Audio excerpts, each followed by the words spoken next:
1. Chapter 1. Getting started. When your warm market gives you the cold shoulder, start a warm conversation with a cool stranger. Russ McNeil. Who should read this book? If you are new to the industry, the concepts in this book will prove especially beneficial. Promoting a business opportunity to people you don't know is a unique type of activity. It's easy to get discouraged before your efforts begin to pay off. By applying what you read here, you can accelerate the learning process and get tangible results sooner. If you're an experienced rep, you will already be familiar with many of the concepts herein. Even so, you are bound to find some fresh ideas. At the very least, the principles described will help you define a structure for your own prospecting style. No theory here. 2. This book is not about theory, it is about practical concepts that get results. While it does go into some of the psychology behind the principles, it goes beyond that. It also contains actual words and phrases that, with practice, will generate tangible results. The suggestions work because they are based on sound principles, not on one person's ability to exert his unique brand of influence. In theory, there is no difference between theory and practice.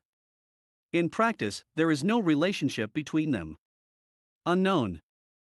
Do your own thing. It's all right to be a copycat. Just make sure that you copy the right cat. D. Self. This book includes mock dialogues to illustrate the concepts in this book. Each mock dialogue represents an excerpt of the overall conversation that includes some of the very words and phrases I use when I'm out in the world prospecting. Don't get the impression that these are the only words and phrases that will work. Such a notion is simply not true. Eventually, you will want to develop your own prospecting style, which will include words and phrases that fit your personality. Any prospecting style will work as long as it's based on the correct principles. How to use this book. You may apply any of the principles independently of the others. They are, however, much more effective when you apply them in combination with one another. One chapter is dedicated to each principle, not only to describe the principle, but also to give examples of how to incorporate it into your prospecting conversations. At first, it may not be readily apparent how to combine a particular principle with the others. That's because, initially, the explanation will be out of context. Don't let this seem confusing. A later chapter ties all the principles together. To get the most out of this book, read it twice. The first time, read it cover to cover to get a feel for the philosophies and attitudes it represents. The second time, concentrate on the core chapters covering the principles themselves. As you reread the chapters, you will have prior insight on all of the principles, and it will be more obvious how they complement each other. 3. Easy does it. I didn't simply wake up one day and suddenly have a complete understanding of the 8 principles you are about to learn. It took years for me to discover many of the ideas in this book. I use the word discover not because one originated the concepts, but because I had to uncover them on my own. I didn't have the benefit of taking notes while someone else explained the ins and outs of prospecting strangers. If you study and apply the principles described in this book, it won't take years for you to become an expert at prospecting. Even so, the development of your prospecting skills won't be instantaneous. It will take some time. Don't rush. As you begin to see results with one principle, add another until gradually you have incorporated them all. An order to the madness. Within the book, the principles are presented in a chronological order based on where they typically fall in the conversation. Read them in this order. However, I recommend a different order as you begin to employ them. The first principle to implement is mental judo, chapter 10. The second one is casualize and minimize, chapter 13. After you figure out these two, add the others in any order you'd like. Terminology. There are several key terms used throughout the book. They are: rep, short for representative. It is a generic term used to mean someone actively involved in a direct sales or network marketing opportunity. Common industry titles include associate, broker, distributor, independent business owner, BO, and representative. This book uses rep because it's generic, it's easier to read, and most importantly, because it's easier for me to type. Tools. Most companies encourage the use of professionally produced marketing collateral to promote their opportunities. Such collateral may come in the form of tapes, magazines, CD-ROMs, or DVDs. This book uses the terms tools and prospecting tools interchangeably to refer to all these items. Jack. You will see this name sprinkled throughout the book. Jack is the name of a fictitious prospect. We pick on him incessantly and without mercy. Sorry, Jack. No wonder he's not so crazy about the industry. Poor Jack. Maybe one day he'll wise up.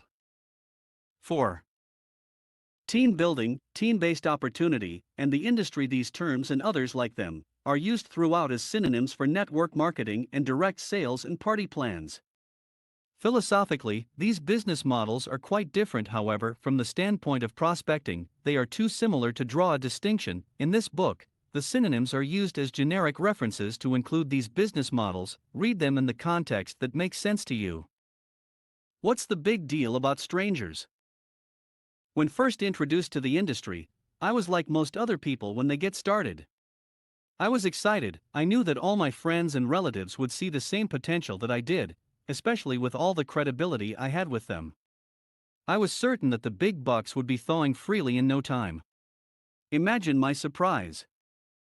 For starters, none of my friends or relatives had even the slightest interest in my opportunity. I quickly discovered that any credibility I had with them did not extend into the realm of business opportunities.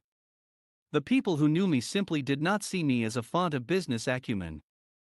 A prophet is not without honor but in his own country, and among his own kin, and in his own house. Mark 6 verse 4, KJV. Imagine that. I ran into another obstacle as well. It was only much later that I realized the nature of the obstacle. The more a person knew about me, the more they knew about my past failures. What reason did they have to assume that my new business venture into would be any different? I saw there I had a fabulous opportunity that I was excited about and believed in, but no one I knew seemed to care. I found myself wondering what to do next. Then it occurred to me that I live in a city with 5 million other people. It also occurred to me that I only needed a few of them to attain financial independence.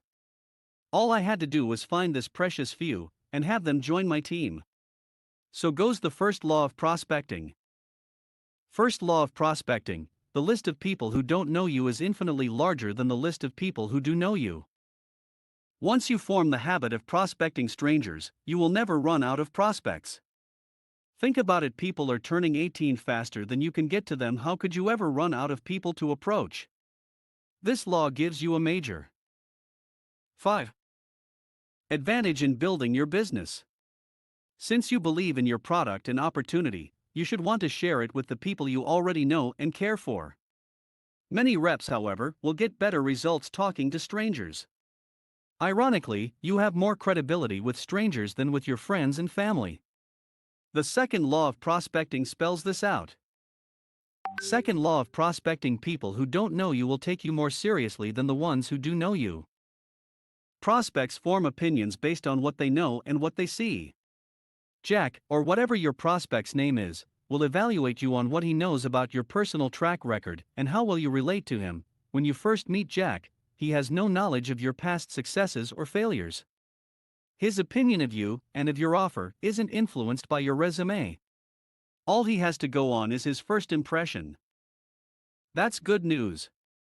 There is an unlimited supply of people willing to take you seriously if you relate well to them. In fact, you could really mess it up with a bunch of them and still build a successful business. Now that you have that monkey off your back, take a deep breath and relax. Besides, if you don't start meeting new people, what will you do when you get to the end of the list of people you already know? That's the challenge and the reason for this book. Building a team with strangers. Since I got such a chilly reception from my so-called warm market, I set out to build a team with people I did not yet know. First, there were questions that demanded answers. Asterisk: where would I find the people with which to build a team? Asterisk: how would I go about meeting them? Asterisk: what would I say to them when I did meet them? Instinctively, I knew the answer to the first question. We pass people every day who are prime candidates for our opportunities. Unfortunately, that is exactly what most reps do, pass them. Think about your daily routine and the places you frequent: grocery stores, restaurants, elevators, and my personal favorite, gas stations. Have you ever turned the tables on a telemarketer? See, you passed another one. The third law of prospecting summarizes this idea. Third law of prospecting: some of the people we pass in everyday life would be hugely successful in our business, but unless we prospect them, we'll never know which ones they are. 6. The other questions caused me real concern. How would I approach them, and what would I say? Quickly discovered that no one seemed to have complete answers to these questions. Obviously, there were people who had methods and styles of approaches that were working for them.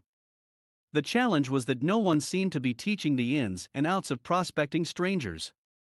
Oh sure, there was plenty of teaching about specific one-liners, but what was missing was an organized strategy of conversation that prepared the prospect for responding to the one-liners. The purpose of this book is to fill that void. Prospecting versus sponsoring.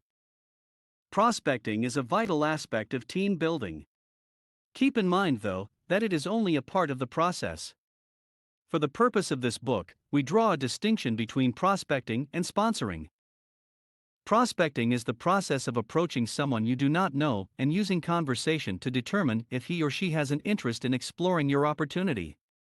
Sponsoring is the process of sharing the details of your opportunity with the intent of enrolling them as a rep on your team. This book focuses on the development of prospecting skills. Sponsoring is an entirely differently subject. The sponsoring process is more specific to your particular opportunity, and this book will not discuss it. As far as this book is concerned, the goal of the prospecting process is to get a tool into the hands of an interested prospect and following up a day or two later. Magic questions. Author's note: this section briefly introduces the term magic question. The concept of magic questions is important enough to warrant a separate discussion, so a later chapter covers the topic in detail. What in the world is a magic question? A magic question is the capstone of a prospecting conversation. Magic questions determine whether the prospect wants to learn about your opportunity. An effective one makes it easy for Jack to say yes and hard for him to say no. The entire prospecting process guides the conversation to the magic question.